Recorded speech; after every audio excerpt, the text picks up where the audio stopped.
안녕하세요. 아이들은 세상의 미래라는 말을 신념으로 삼고 있는 40대 후반 여자입니다. 저는 초등학교 선생이에요. 해가 갈수록 출산율이 떨어지는 요즘을 누구보다 안타까워하는 사람이기도 하고요. 그런 마음과 약간의 언덕에 아이들의 셋이나 낳기도 했죠. 다자녀를 출산하는 일부터 육아 방침 등 저의 모든 뜻과 제 일을 늘 지지해주고 응원해주는 사람이 있었는데요. 그 사람은 바로 제 남편입니다. 가끔은 고집이 센 책에 불만을 표출할 만도 하건만 남편 항상 저를 믿고 존중해주는 고마운 사람이에요. 그런 남편의 인생에 저와의 결혼 생활 중 큰 고비의 순간이 왔던 적이 있었습니다. 그리고 그 시기에 저는 잊지 못할 경험을 하기도 했죠. 화가 나기도 하고 당황하기도 했던 당시의 우연한 사건에 대해 여러분께 이야기를 해보고자 해요. 저는 이남 일녀 중 장녀입니다. 아빠는 공장을 다니며 엄마와 저, 그리고 두 남동생을 부양하셨죠. 저는 국민학교 4학년 때 유독 학생들 모두를 진심으로 대해주던 좋은 담임 선생님을 만났어요. 그 선생님 덕분에 4학년 내내 학교 다니기가 참 즐겁더라고요. 그 선생님에 대한 기억은 중학교를 졸업하고 고등학교에 올라가서까지 오래도록 잊히지 않았습니다. 제가 초등학교 선생의 꿈을 꾸며 교대에 진학했던 건 바로 그 선생님에 대한 기억 때문이었죠. 대학을 다니는 내내 저는 그 선생님처럼 아이들 마음을 배려하고 보호해 줄 수 있는 훌륭한 선생님이 되겠다고 다짐했어요. 그렇게 초등학교 선생이 되어보니 아이들을 맡고 가르치는 일이 항상 즐겁진 않더군요. 선생님, 우리 애가 쉬는 시간에 복도에서 넘어져서 다쳤다는데 이거 어떻게 책임지실 거예요? 담임 선생님이면 항상 애들을 잘 지켜보고 있어야 하는 거 아닌가요? 선생님, 민지랑 서연이가 자꾸 저랑 안 놀아주고 따돌려요. 학교 오기 싫어요? 극성 학부모의 숱한 불만 제기와 시도 때도 없이 오는 연락 어린 나이에도 이유 없이 반항하는 아이들 간의 서열과 따돌림 문제 등등 아이들을 가르치고 통솔하는 일은 많은 어려움이 따르더라고요. 하지만 그럼에도 불구하고 저를 계속해서 선생으로 남아있게 한 건 순수하고 예쁘게 절 따라주던 학생들 덕분이었죠. 선생님, 전 선생님이랑 지내는 이번 학년이 제일 재밌었어요. 저도 나중에 크면 선생님 같은 선생님이 되고 싶어요. 선생님. 잘 지내셨어요? 제 중학교 교복 어때요? 너무 예쁘죠? 선생님, 내년 내후년 스승의 날에도 찾아뵐 테니까 저 잊으시면 안 돼요? 학생들을 위한 제 노력과 정성을 알아주는 아이들을 볼 때면 그동안의 고생이 한순간에 날아가는 것 같았습니다. 그렇게 전에 직업적으로 크게 만족하는 삶을 살다 제 인생을 보다 행복하게 만들어준 사람. 바로 남편을 만난 거예요. 나도 선지 씨 같은 사람을 어릴 적 담임 선생님으로 만났었으면 좋았을 것 같네요. 좋은 선생님을 만난다는 건 인생에 다시 없을 복이잖아요. 정말 훌륭한 일을 하고 계시네요. 지인 소개로 만났던 남편은 늘 말을 신중하게 고르고 배려심 넘치던 사람이었습니다. 처음 만나 대화를 나누던 날 곧바로 알겠더라고요. 이 사람이 바로 내 짝이라는 걸 말이죠. 나이는 저보다 6살 많았지만 그 정도 나이 찬 신경도 쓰이지 않을 정도로 우린 대화가 잘 통했어요. 그렇게 연애를 하다 한 번은 남편이 자신의 가정사를 이야기해 준 적이 있었습니다. 난 아버지가 안 계셔 아버진 지병 때문에 고생하시다. 내가 고1 때 쓰러져서 결국 돌아가셨어. 나도 너처럼 동생이 둘이 있다고 했잖아. 막내 남동생이 둘인 너랑 다르게 여동생이지만 말이야. 동생들은 아직 어리지 집은 가난하지? 이젠 내가 아버지 대신 집안의 가장이 되어야겠다는 생각이 들더라. 물론 어머니도 그때부터 자식들 먹여 살리려고 식당 일을 나가셨는데 어떻게 어머니 혼자 고생하시게 그냥 두겠어. 그래서 그때부터 공부는 포기하고 고등학생이 날 써준다는 것은 어디든 달려가서 돈을 벌었어. 남편은 그렇게 고등학교를 다닐 때도 성인이 된 후에도 닥치는 대로 일을 하며 집에 돈을 보탰다고 합니다. 대학을 가고 싶다는 꿈이 있었지만 두 동생을 위해 눈을 질끈 감았던 거죠. 물론 지금은 이렇게 번듯하게 성공했지만 어릴 적에 마음이 좀 힘들었어. 너무 빨리 어른이 되어 있으니까 어머니가 속상해하실까 봐 말도 못하고 돈 아까워서 힘들어도 술도 마시지 않고 참았지. 그래도 어머니랑 동생들이 그런 내 고생을 알아주고 지금껏 고마워해주더라. 물론 나만 고생하면서 산 거 절대 아니야.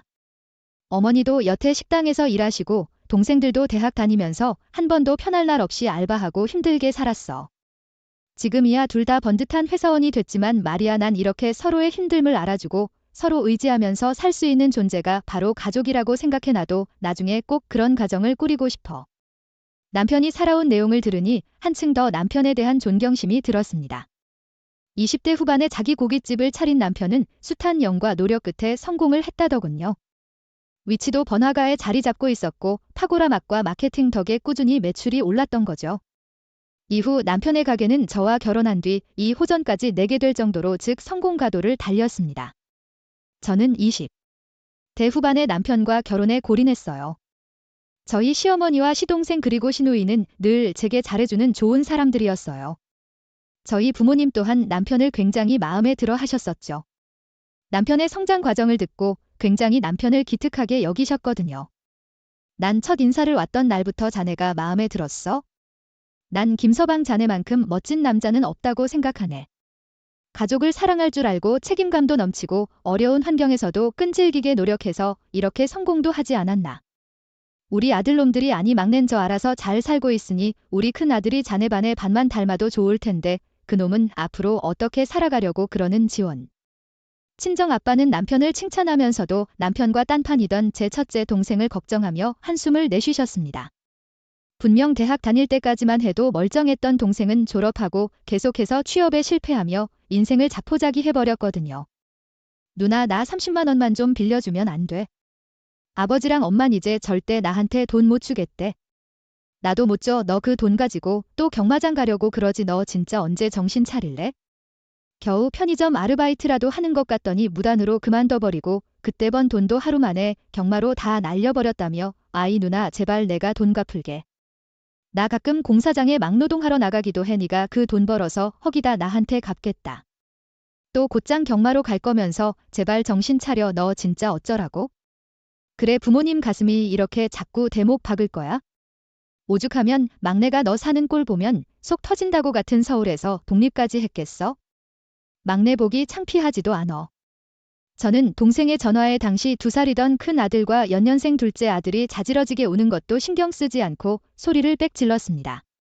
동생은 그렇게 아르바이트 시작하기만 하면 조금 하다 무책임하게 그만두고 일당직 일만 가끔 나가며 부모님과 형제들 그리고 친구들에게 돈을 빌리고 다니며 경마에 미쳐있는 한심한 인생을 살고 있었죠. 가족들의 걱정을 오래도록 옆에서 지켜본 남편은 어느 날 이런 제안을 하더군요. 여보 큰 처남 당분간 누리집에서 좀 지내게 할 수 있을까 뭐. 보기만 해도 쏙 터지는 개를 왜 집에까지 들여? 당시만 괜찮으면 내가 처남 옆에 끼고 살면서 사람 1번만 들어보게 처남. 지금은 잠깐 인생이 힘들어서 저런 식으로 도피하고 있는 거지. 원래는 착한 사람이잖아. 나도 천안 가족이니까 그런 처나 위에서 최선을 다해보고 싶어.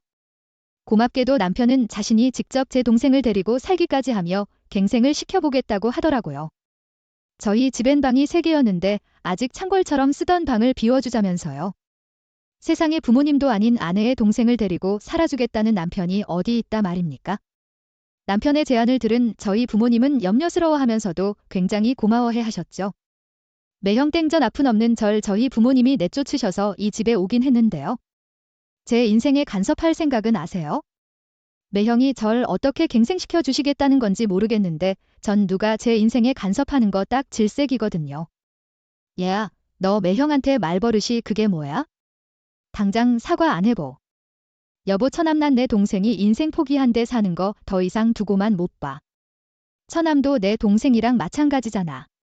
처남 내가 살다 보니까 인생이 이렇게 안 풀릴 수가 있나 싶을 정도로 힘든 때가 있는 반면에 노력한 만큼 족족 결실이 맺어지는 황금기도 반드시 있더라.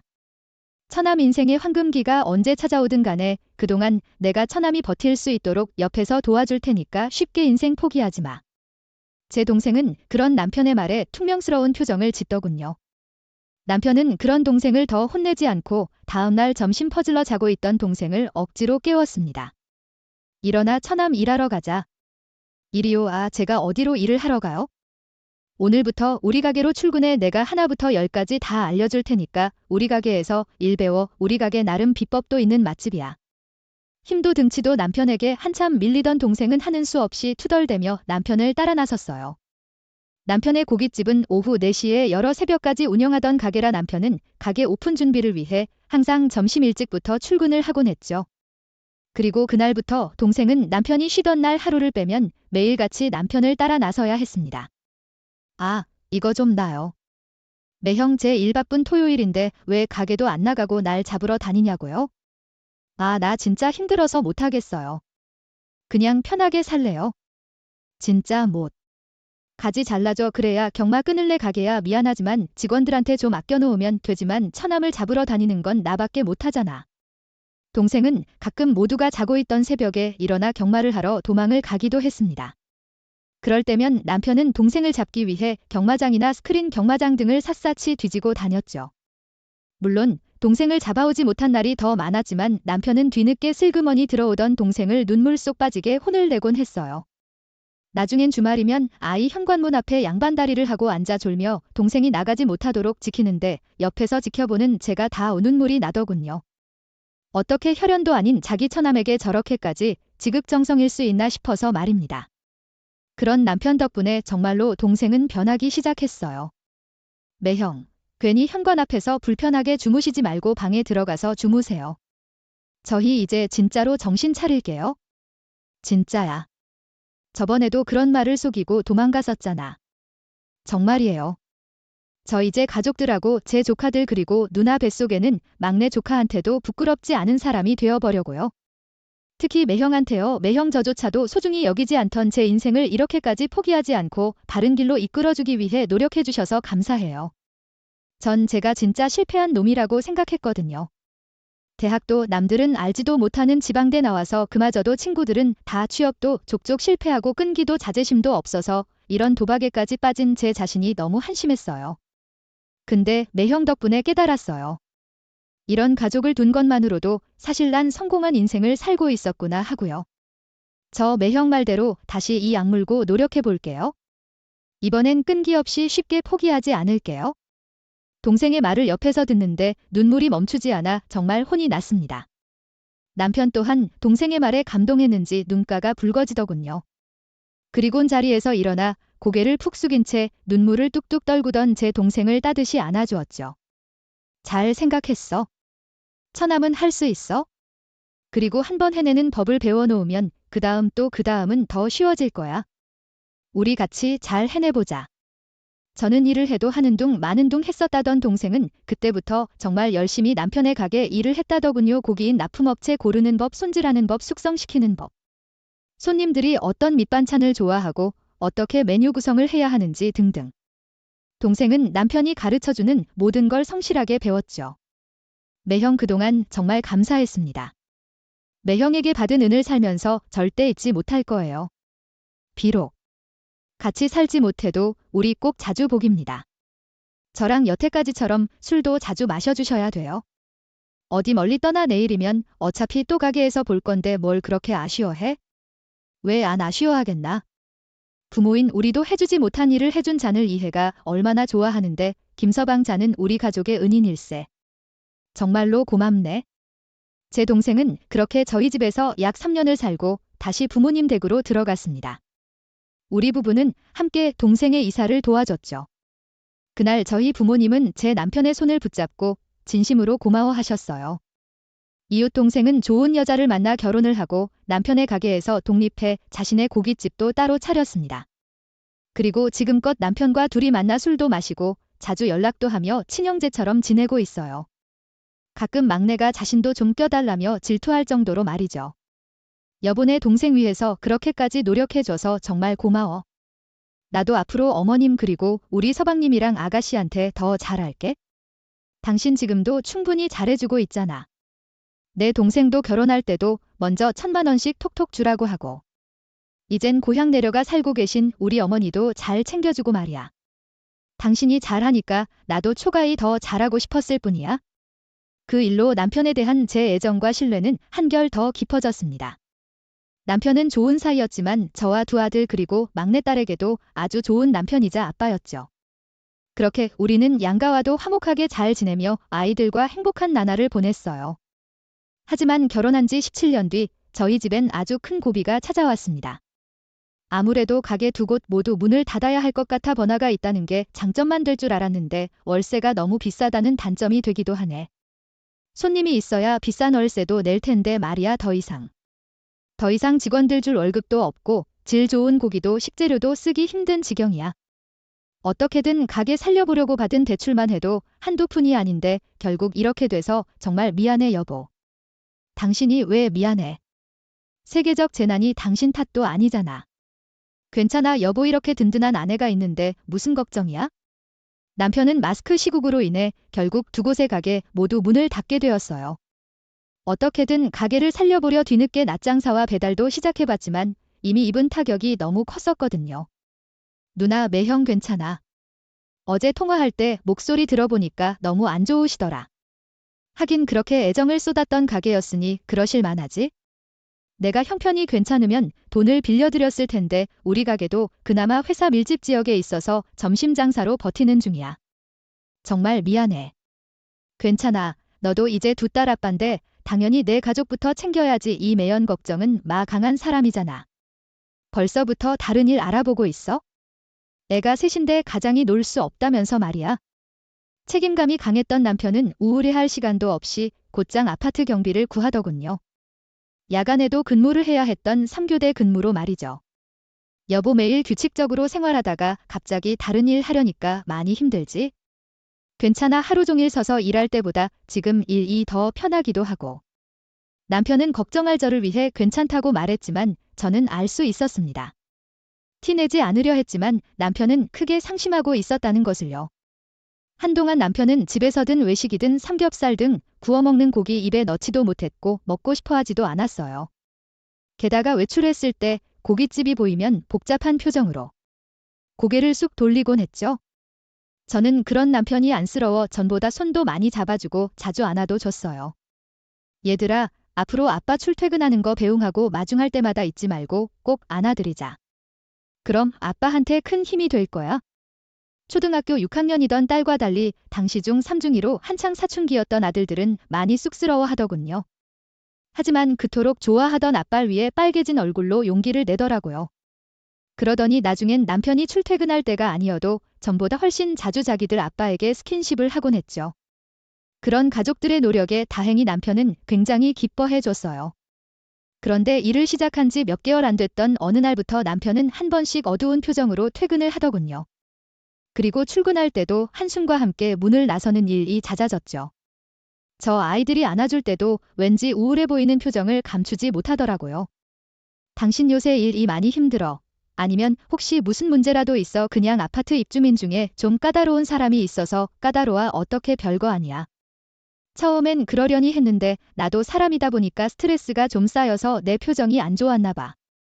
그래도 돈 벌려면 어쩔 수 없지? 세상에 어떻게 다순하고 좋은 사람은 있겠어?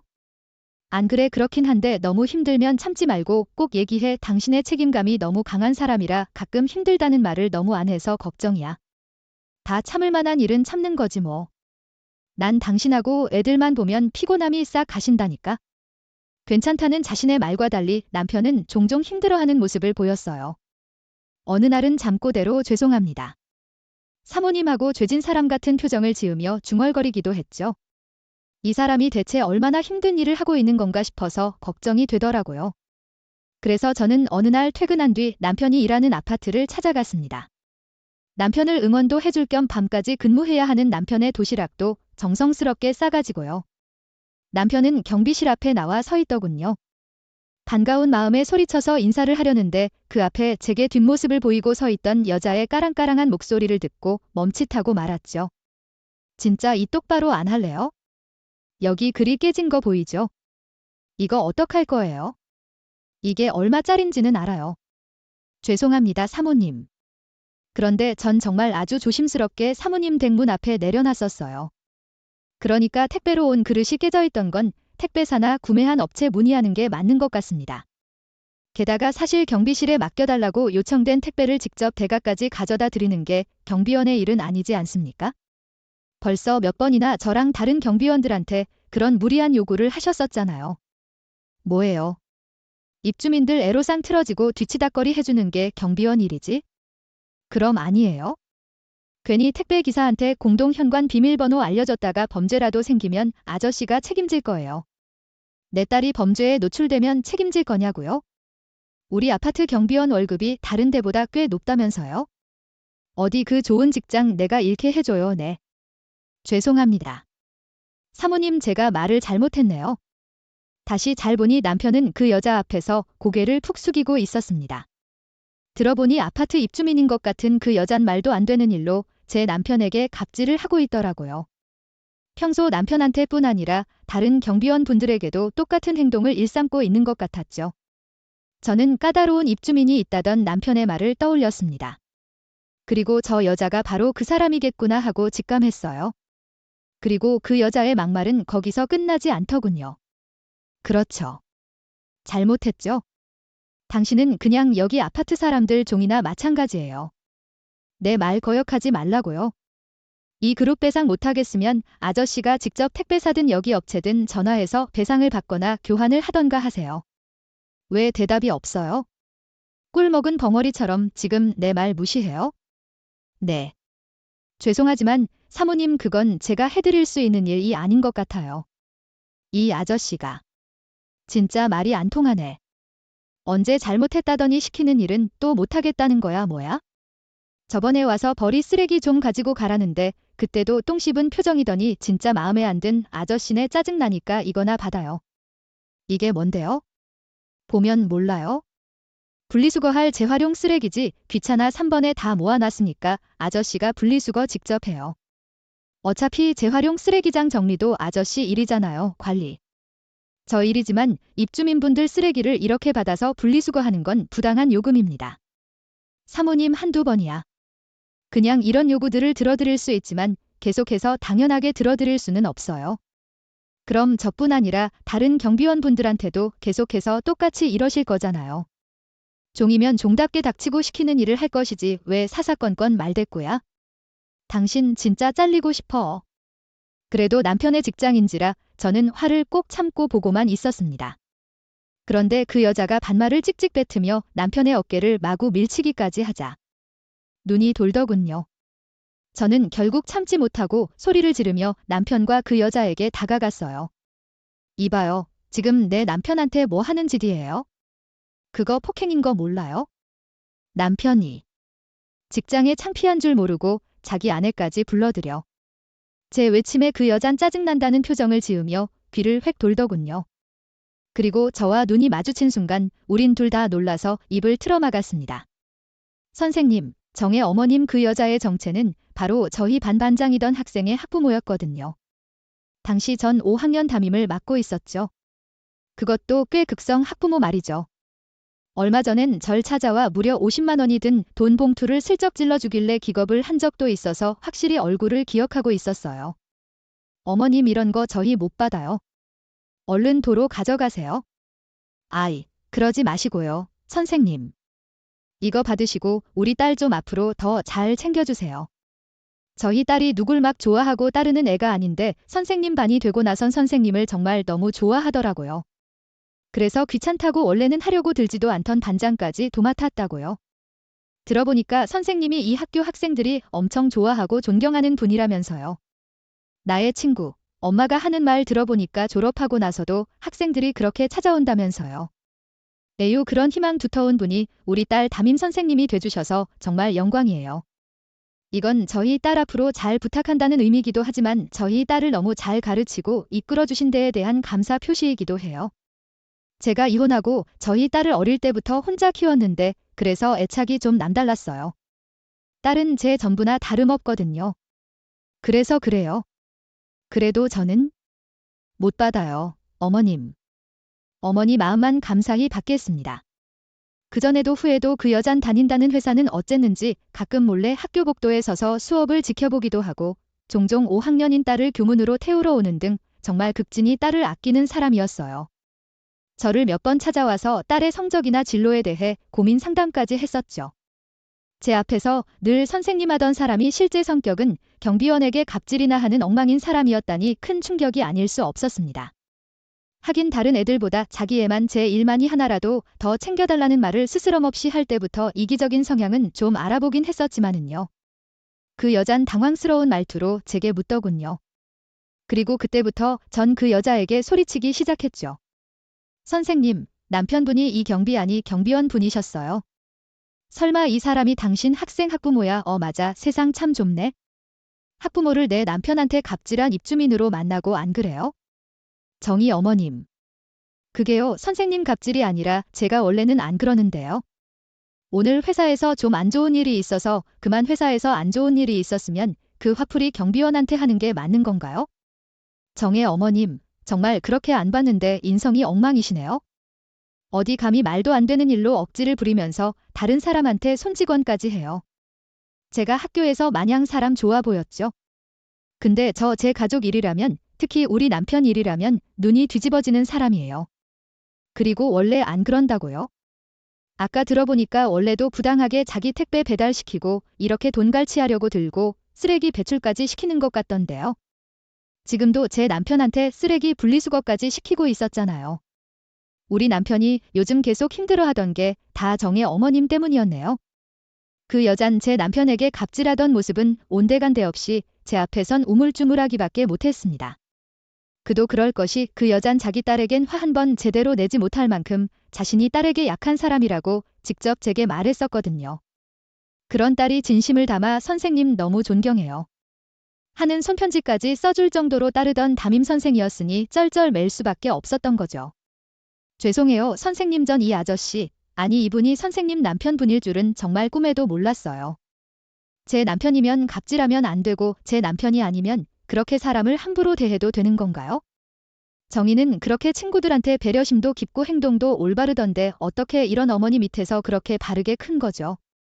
그 착한 정희까지 어머니 모습을 보고 나쁜 물이 들까 봐 걱정이네요. 어머님 부모는 아이의 거울이에요. 아무리 정희가 많이 큰 나이라고 해도 아직 어린애라고요? 원래도 다른 사람한테 이렇게 함부로 굴면 안 되는 일이지만 부모는 더더욱 행동과제 신경을 써야 돼요. 자식을 위해서요. 어머님이 정일 자기 자신보다도 끔찍이 아낀다고 하셨죠. 근데 지금 어머님은 오히려 정희를 망칠 수밖에 없는 분이시네요. 정희를 정말 제대로 된 한 사람의 성인으로 키우고 싶으시다면 앞으로 절대 이런 짓 하지 마세요. 아시겠어요? 제 남편뿐 아니라 다른 경비원 분들한테도 마찬가지예요. 엄마 선생님. 그런데 그때 뒤에서 누군가 놀란 목소리로 우리를 부르더군요. 그 사람은 바로 그 여자의 딸이자 제 학생인 정희였죠. 정희는 멀리서부터 걸어오며 우리를 보고 대화까지 대략 전부 들은 것 같더군요. 정희는 더더욱 당황한 그 여자에게 인상을 찌푸리며 화를 내더라고요. 정희야, 벌써 학원 다녀온 거야? 언제 시간이 이렇게 됐지? 나 다 들었어. 엄마 경비원 아저씨가 선생님, 남편이란 얘기까지 전부 다. 엄마 내가 여기서 일하던 경비원분들이나 청소해주시는 분들한테 제발 막대하지 말라고 했지? 학교에서 선생님은 상대방 직업이 뭐든 간에 항상 서로서로 존중하고 배려하면서 살아야 한다고 가르쳐 주셨어. 그런데 정작 나를 더 똑바로 가르치고 키워줘야 할 엄마가 그렇게 못나게 굴면 난 대체 뭘 보고 배우라는 거야? 선생님 말씀 틀린 거 하나도 없어. 엄마 때문에 선생님이 나 미워하면 엄마가 책임질 거야.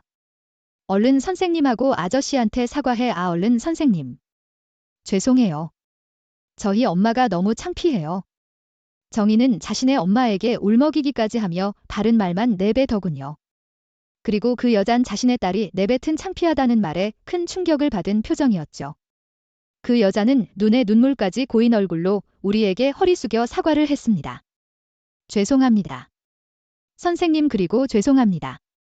아저씨 제가 회사 일 때문에 워낙 스트레스가 많아요. 이직하려고 해도 혼자서 애를 키워야 하다 보니까 연봉이 비교적 높은 지금의 회사에 어떻게든 붙어 있어야 했거든요. 그러다 보니까 저도 자꾸 예민해지고 화풀이와 대상을 찾았던 것 같아요. 절대로 그래서는 안 되는 일이었는데 정말 반성하겠습니다. 이번 다시 이런 일 없게 하겠습니다. 네, 아무리 스트레스가 많아도 그러시면 안 되셨던 겁니다. 아무튼 이렇게 사과하셨으니 앞으로 제 남편 통해서 지켜볼게요. 그동안 당했을 남편을 생각하면 솔직히 아직 많이 분한 상태였어요. 하지만 어린아이 입장에서 자기 부모의 수치스러운 모습을 계속 보게 되는 건 상처가 되는 일임을 알고 있었기에 그쯤 하고 참은 거죠. 그 여자는 자신의 딸을 데리고 끝까지 우리에게 사과하며 아파트로 들어가더군요. 저는 그제야 풀이 죽어있는 남편에게 다가가 남편을 꼭 안아주었습니다. 미안해 여보 당신 학생이랑 학부모 앞에서 창피했겠다. 이럴 줄 알아?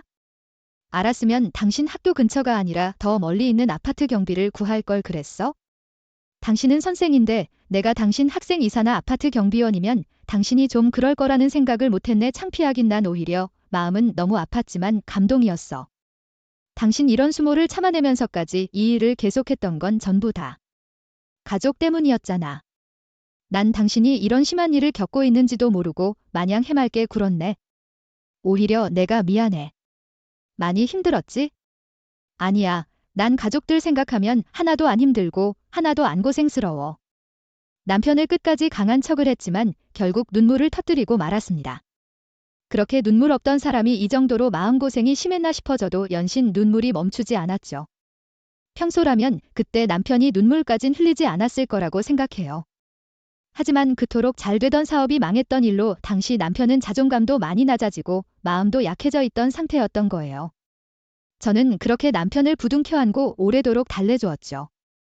저는 그날 남편에게 도시락을 건네준 뒤 집으로 돌아와 오랜만에 정성스러운 술안주를 차렸습니다. 그리고 그날 밤 늦게 퇴근한 남편과 시간이 늦도록 술잔을 기울이며 서로의 고생을 위로하는 시간을 가졌어요. 다음 날 아침, 저는 정의 어머니에게 문자를 하나 받았습니다.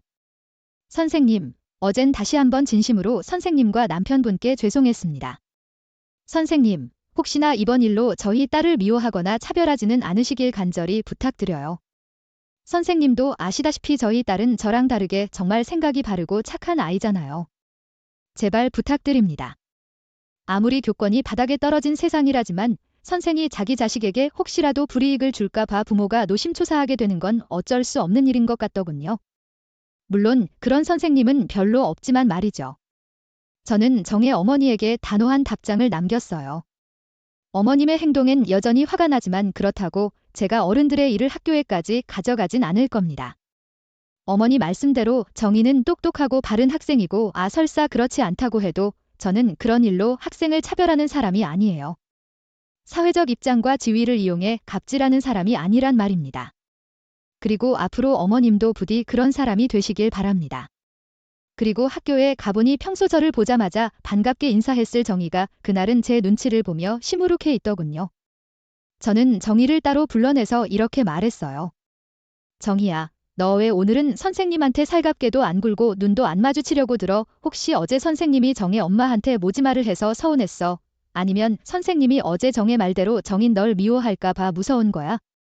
네, 맞아요. 저는 선생님을 진짜 좋아하는데 선생님이 저희 엄마 때문에 이제 저 안 좋아하실까 봐 무서워요. 그런 걱정 전혀 할 필요 없어. 선생님, 우리 정이 여전히 너무 예쁜데 정이야. 누군가한테 화가 나고 밉다고 해서 그 감정을 그 사람의 가족이나 친구한테까지 옮길 필요는 없어. 그러지 않은 게 스스로를 위해서도 좋고 그러니까 지금 선생님이 그러하듯이 정의도 나중에 이런 일이 있으면 다른 사람까지 미워하는 감정은 가지지 않도록 노력해봐. 정말이죠. 알겠습니다. 선생님, 그리고요. 제가 어제 집에 가서 저희 엄마한테 한 번 더 진짜 크게 뭐라고 했거든요. 저희 엄마요? 진짜 그렇게 나쁜 사람은 아니에요.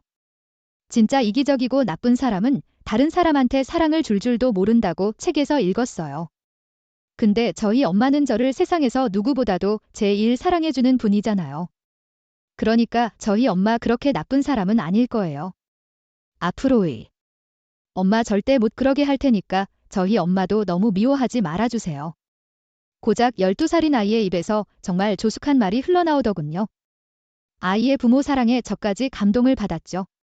그래서 그날 이후 가끔 딸을 데리러 오던 정희 어머니 마주칠 때마다 저는 정희를 봐서라도 아무렇지도 않게 인사하곤 했습니다. 안녕하세요. 정혜 어머님, 안녕하세요.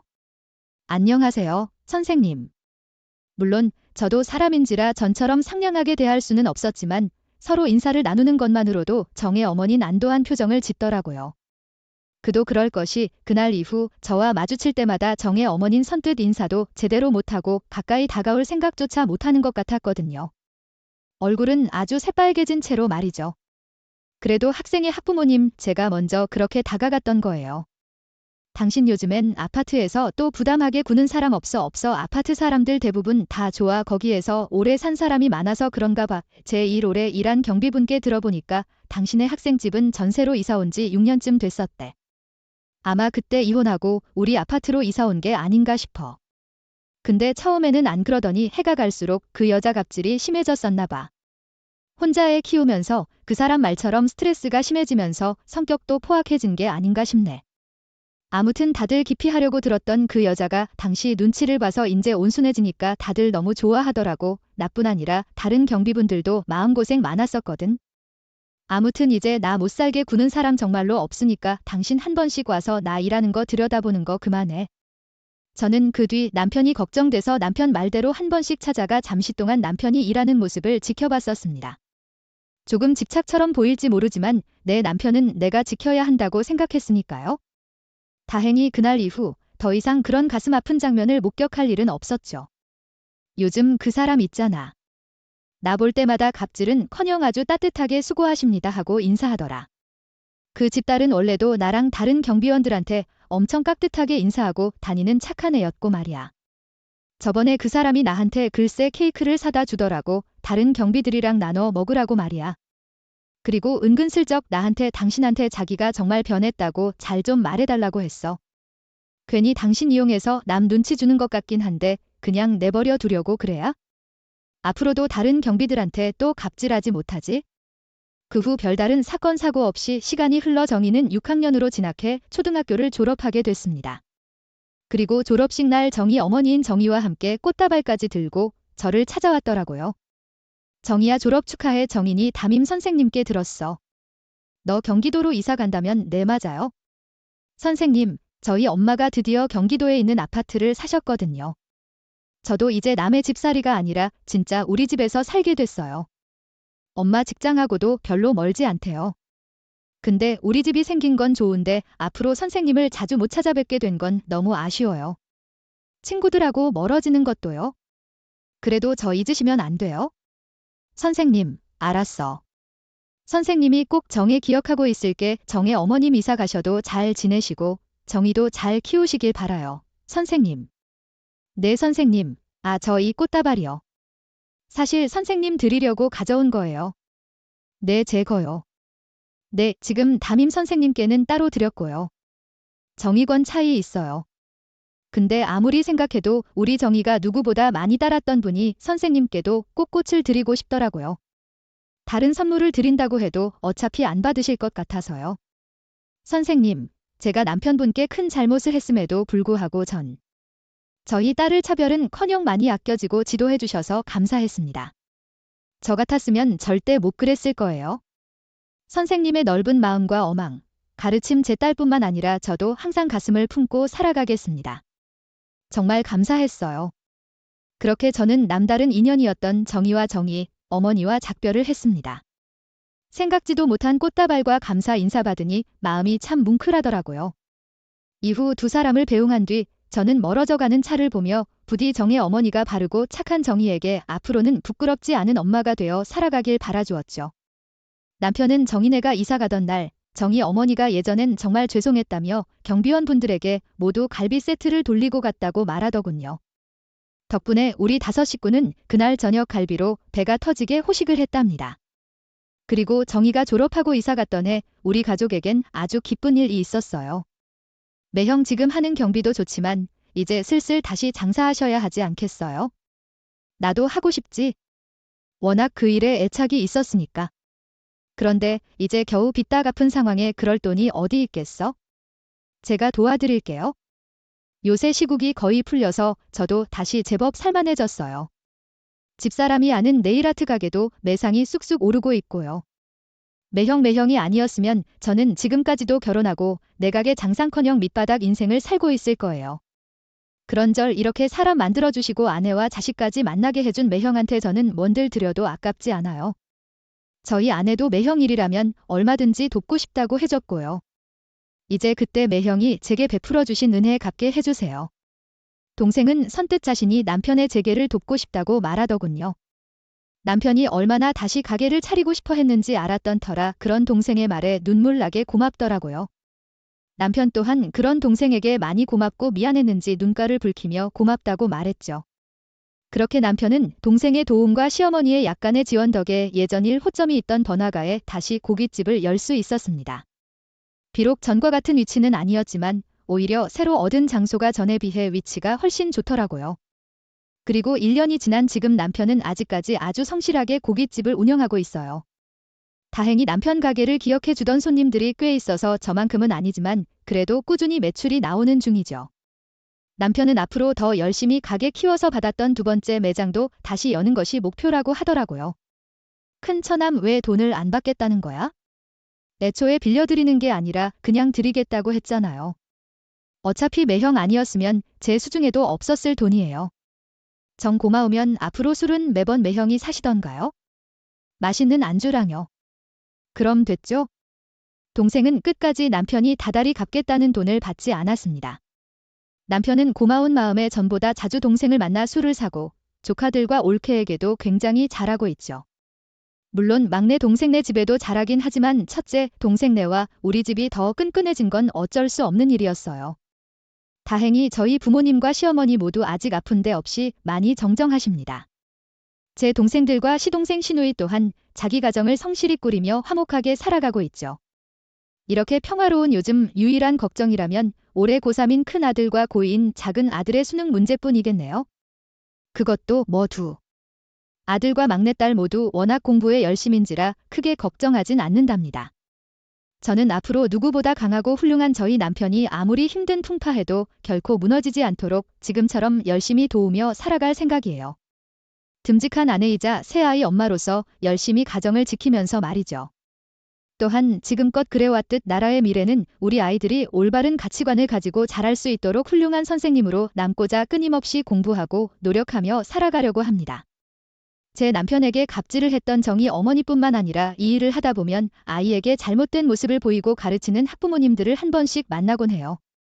들어온 분들께 이 자리를 빌려 당부드리고 싶습니다.